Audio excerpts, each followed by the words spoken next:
Hi, all welcome back to Selmos Engineering World.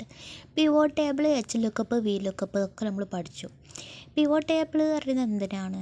ഇതൊക്കെ എന്തിനാണ് വെച്ചാൽ നമുക്കൊരു വലിയ ഡാറ്റ ഒരു ഹ്യൂജ് ഡാറ്റ ഉണ്ടെങ്കിൽ ആ ഡാറ്റനെ സമ്മറൈസ് ചെയ്തിട്ട് അല്ലെങ്കിൽ സോർട്ട് ചെയ്തിട്ട് നമുക്ക് പെർട്ടിക്കുലറായിട്ട് ഡാറ്റ വേണമെങ്കിൽ നമ്മൾ ഉപയോഗിക്കുന്ന ഓരോരോ ഇതാണത്.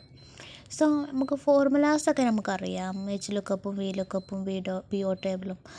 പക്ഷേ അതിനേക്കാളും നമുക്ക് കുറച്ചുകൂടി അഡ്വാൻസ് ആയിട്ടുള്ള ലെവൽ പിവോ ടേബിൾ പറഞ്ഞാൽ നമുക്ക് അധികം യൂസ്ഫുൾ വരുന്നതാണ്. അതേപോലെ തന്നെ ഒന്നാണ് ഈക്വൽ ടു സം ഇഫ് പറയുന്നത് ഒരു formula. Equal to SUMIF എന്നിടുക, ബ്രാക്കറ്റ് ഓപ്പൺ ചെയ്യുക, ഈക്വൽ ടു സം ഇഫ് ഇടുക, ബ്രാക്കറ്റ് ഓപ്പൺ ചെയ്യുക, റേഞ്ച് സെലക്ട് ചെയ്യുക. റേഞ്ച് പറയണത് എന്താ? ഇപ്പോൾ നമ്മൾ ബനാന, ആപ്പിൾ, ബീൻസ് ആണ്. അപ്പോൾ ബനാനൻ്റെ പ്രൊഡക്ട്സ് ആണ് നമ്മളെ റേഞ്ച്. അത് സെലക്ട് ചെയ്തു, ആ ഒരു കോളം സെലക്ട് ചെയ്തു, ബ്രാക്കറ്റ് ഇട്ടു, എന്താ പറയുക, ബ്രാക്കറ്റില്ല കേട്ടോ, കോമ ഇട്ടു. പിന്നെ ക്രൈറ്റീരിയ പറഞ്ഞാൽ എന്താ നമ്മൾ നോക്കുന്നത്, ആ സാധനമാണ് നമ്മളെ ക്രൈറ്റീരിയ. അത് സെലക്ട് ചെയ്തു, പിന്നെ കോമ ഇട്ടു. പിന്നെ സം റേഞ്ച് പറഞ്ഞാൽ നമ്മൾ എമൗണ്ടിൻ്റെ റേഞ്ച്, ആ ഒരു കോളം സെലക്ട് ചെയ്തു. സോ ഇത്രയേ ഉള്ളൂ, പരിപാടി കഴിഞ്ഞു. ഇനി നമ്മളെന്താ, ബ്രാക്കറ്റ് ക്ലോസ് ചെയ്തു. ദെൻ ഈ ഒരു ഇത് കിട്ടാൻ ബനാനൻ്റെ നമുക്ക് ബാക്കിയുള്ളതൊക്കെ ഒന്നിൻ്റെ കിട്ടിയാൽ മതി, ബാക്കിയൊക്കെ നമുക്കിങ്ങനെ വലിച്ചിട്ടാൽ മതി, ബാക്കിയുള്ളതിൻ്റെയൊക്കെ വാല്യൂ കിട്ടും.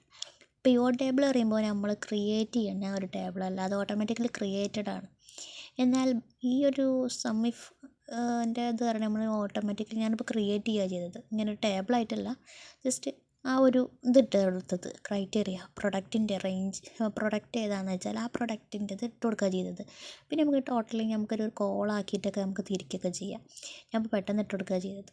സോ നമുക്കിതിൻ്റെ വാല്യൂസ് തമ്മിലൊന്ന് കമ്പയർ ചെയ്ത് നോക്കാം, സെയിം ആണോ എന്ന്. അപ്പോൾ നമുക്ക് ഷീറ്റ് 2 പറയുന്നത് പിവോ ടേബിളിൻ്റെ ഷീറ്റാട്ടോ. ഷീറ്റ് 2 പിവോ ടേബിൾ ഞാൻ ഓൾറെഡി ഉണ്ടാക്കി വെച്ചതാണ്. പിവോ ടേബിൾ എങ്ങനെ ഉണ്ടാക്കുക എന്നുള്ളത് ഞാൻ ട്യൂട്ടോറിയൽ ചെയ്തിട്ടുണ്ട്, അതൊന്ന് ചെന്ന് നോക്കുക. ഞാനിതിലൊന്ന് വേണമെങ്കിൽ കമൻറ്റിൽ ഇതിൽ പിൻ ചെയ്തേക്കാം, ഡിസ്ക്രിപ്ഷനിൽ പിൻ ചെയ്തേക്കാം. സോ ഇത് വളരെ എളുപ്പമാണ്. ഇതിലെങ്ങനെയാണ് നമുക്ക് സെയിം വാല്യൂൻ്റെ ആയിട്ട് കിട്ടുന്നത്, ബനാനൻ്റേതും ആപ്പിളിൻ്റെതും ഒക്കെ സെയിം, ബീൻസിൻ്റെ ഒക്കെ സെയിമാണ്. നമുക്കിതിൻ്റെ വാല്യൂസൊക്കെ സെയിമാണ്. സോ സമ്മിഫും പിവോ ടേബിളും എച്ച് ലുക്കപ്പും വി ലുക്കപ്പും ഒക്കെ ഇമ്പോർട്ടൻ്റ് ആണ്.